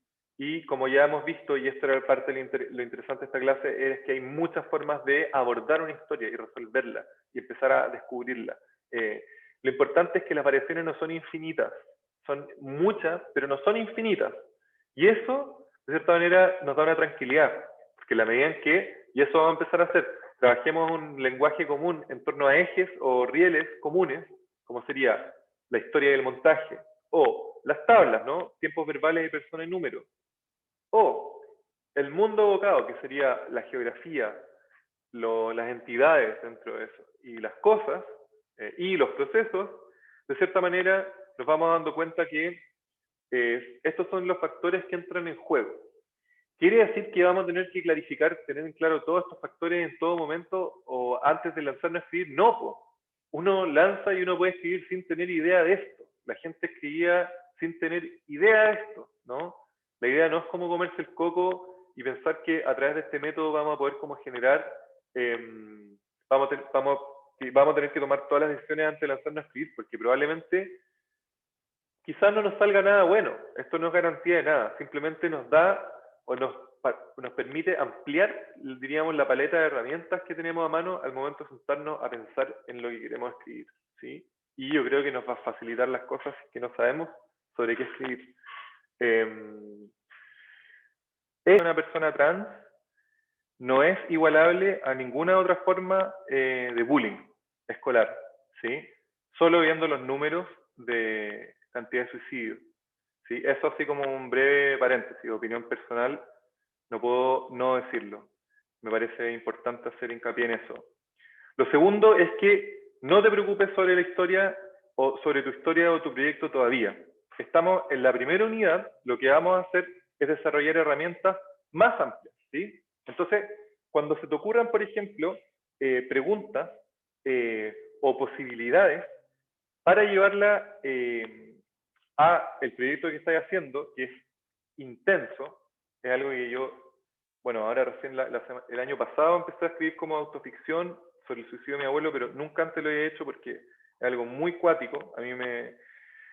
Cada vez que se te ocurren cosas, desde ahora, y que se le ocurran cosas para sus proyectos, vinculados a los ejercicios que estamos haciendo, anótenlo. Lleven un cuaderno a un lado, anoten posibles ideas, ¿no? Una especie de como índice o bitácora de posibilidades técnicas, de exploración, lo que sea, ¿sí? Eso es muy importante. Eso. Pero por el momento, y esto, Cata, es importante, porque en el otro grupo también tengo una persona que está haciendo un documental sobre su propia vida y está como, ya tiene claro el proyecto, porque es algo que tiene que hacer por su carrera por afuera.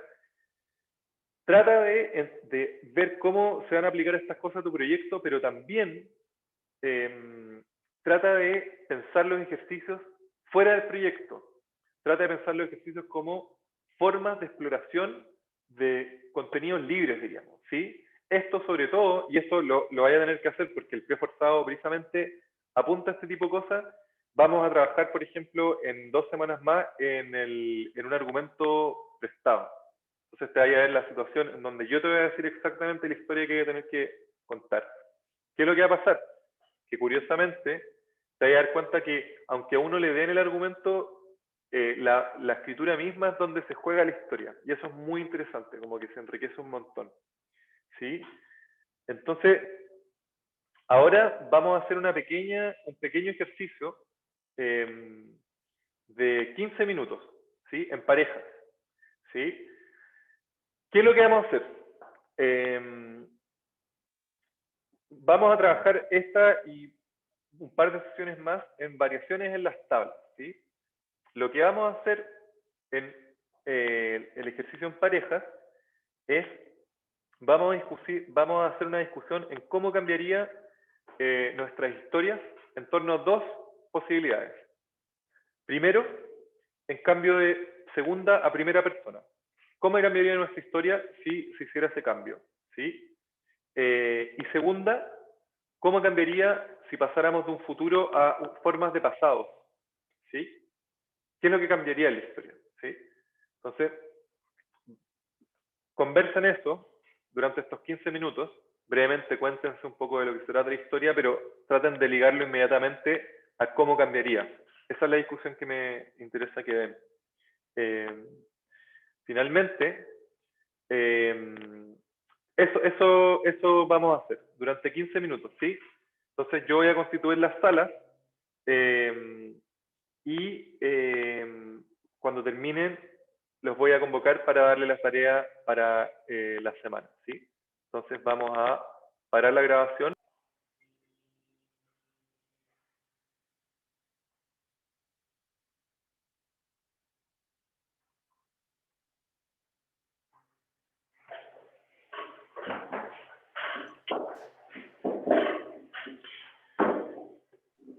¿Qué tal?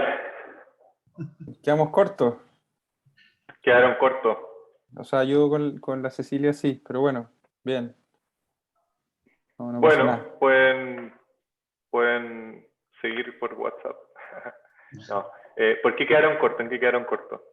Ella me contó su historia y cómo lo cambiaríamos de segunda a primera persona y pasado, y lo estuvimos discutiendo qué cosas cambiarían efectivamente y qué cosas se podría mantener o qué cosas generaría más cambios. Y luego le empecé yo a contar mi historia y ya quedaban como 2 minutos, 1 minuto. Entonces, ¿Les pasó lo mismo al otro grupo? Perdón, sí. No, lo hicimos con mucha calma, parece. Sí. Yo creo que podría ser 5 más. Sí, seguro. Y termina. 10 más si quieren. Es que igual era Sí. cortito, porque tenés que Yo creo pensar que no conocemos el cuento del otro. Entonces partimos por contar la historia y después hacer el análisis. Yo creo que 5 o 7. Pero 10 no. Vale, 7. Ya. Yo les voy a... Vale. Vale.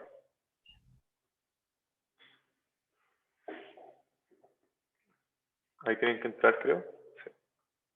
Bien. Creo que con ¿Les la fue bien? hicimos trampas similares. ¿O no? ¿Perdón?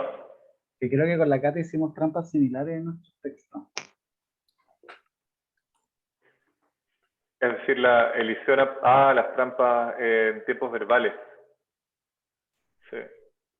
Y la profunda apertura en lo que está pasando también. Ahí tiene que haber un alto nivel de compromiso con la persona que lee para deducir todo, ¿no? Pero eso está muy bien, no es una crítica para nada. Bueno, estamos un poco en la hora y yo tengo que ir a dormir. Pero quería decirles que esta clase me gustó mucho. Siento que como que logré por lo menos transmitir un poco la importancia de las tablas y todo. Y les quería dejar las tareas. ¿Sí? Veo que discutieron las variaciones que podrían haber de cambio de segunda persona a primera y de futuro a pasado, ¿no? Entonces... ¿Una pregunta? Sí, por favor. ¿Tenías acceso a lo que estábamos hablando? No. Pero podría... No, eso sería interesante. Si yo puedo tener acceso a lo que ustedes están hablando, yo aparecería. Yo me puedo unir como administrador libremente a los grupos, pero no puedo verlos desde afuera. Cosa interesante por lo demás. No, no tenía acceso, entonces no sé lo que hablaron. Como grupo se tienen que poner de acuerdo y se tienen que repartir. Entonces, las personas que sienten que podrían haber trabajado mejor la ortodoxia, diríamos, del tiempo verbal, esa es su primera tarea. Vuelvan sobre el texto, tratan de tratarlo en tiempo futuro, ¿sí? Sobre esa tarea, sería una reparación de la tarea anterior, ustedes se ponen de acuerdo por WhatsApp, lo que sea, se tienen los números en el grupo y uno de ustedes tiene que hacer el cambio de segunda a primera. Y el otro tiene que hacer el cambio de futuros a pasados, ¿sí? Ustedes tienen que decidir quién va a hacer qué, ¿sí? ¿Qué es lo que me interesa? Dos cosas. La tarea se complejiza un poco. Primero, que cuando se sienten a hacer el trabajo, se concentren y primero piensen en cómo cambiaría esto, ¿no? Un poco lo que hicieron ahora en parejas, que lo piensen por su cuenta. Que tomen anotaciones, hagan una especie, empiecen a hacer una bitácora, consigan su cuaderno nuevo, solo para el taller, y hagan una bitácora. Pongan ejercicio de emulación 1, explican las condiciones, piensen lo que van a hacer y luego escriban un punteo tranquilo. ¿Cómo cambia? ¿Qué es lo que pasa? ¿Sí? ¿Qué tipo de punteo quiero que hagan? Quiero que escriban un punteo en donde, de cierta manera, ustedes estén escribiéndose para ustedes en el futuro. Una de las cosas que vamos a empezar a hacer es tomar notas. Las notas son notas que, si nosotros en el futuro volviésemos a leerlas, nos debiesen quedar más o menos claras, ¿sí?